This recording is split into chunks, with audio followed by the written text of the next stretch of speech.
បីតែហ៊ានថៃធ្លាប់ប្រយុទ្ធគ្នាជាមួយនឹងតាហ៊ានកម្ពុជានៅក្នុងឆ្នាំ2025ក៏ដោយ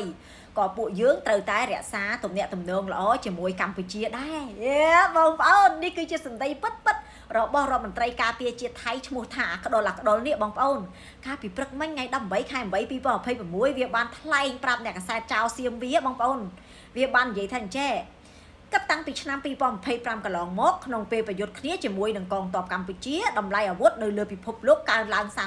30% ដោយប្រទេសថៃបានចំណាយថវិកាជាតិទិញគ្រឿងសព្វាអាវុធអស់ច្រើនណាស់ដូច្នេះល្មមដល់ពេលដែលប្រទេសថៃត្រូវចេះផលិតសម្ភារៈបរិក្ខារយោធាដោយខ្លួនឯងហើយ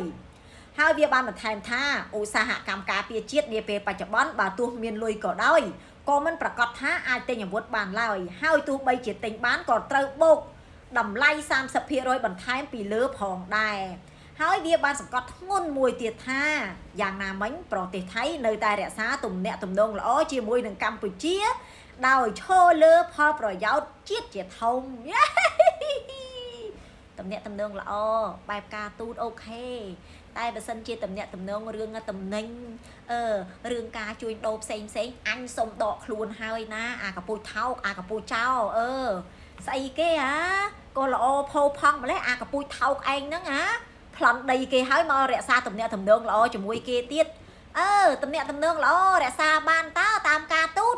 តែប្រធានពិតវិញបើអញជួបហែងនៅក្រៅអញគ្រាន់តែប្រាប់បើអត់ខុសច្បាប់ទេណាអញយកស្បែកជើងជាន់អាចឲ្យថេឲ្យចំកណ្ដាលមុខហែងណាអាចជាប់7ចំនួន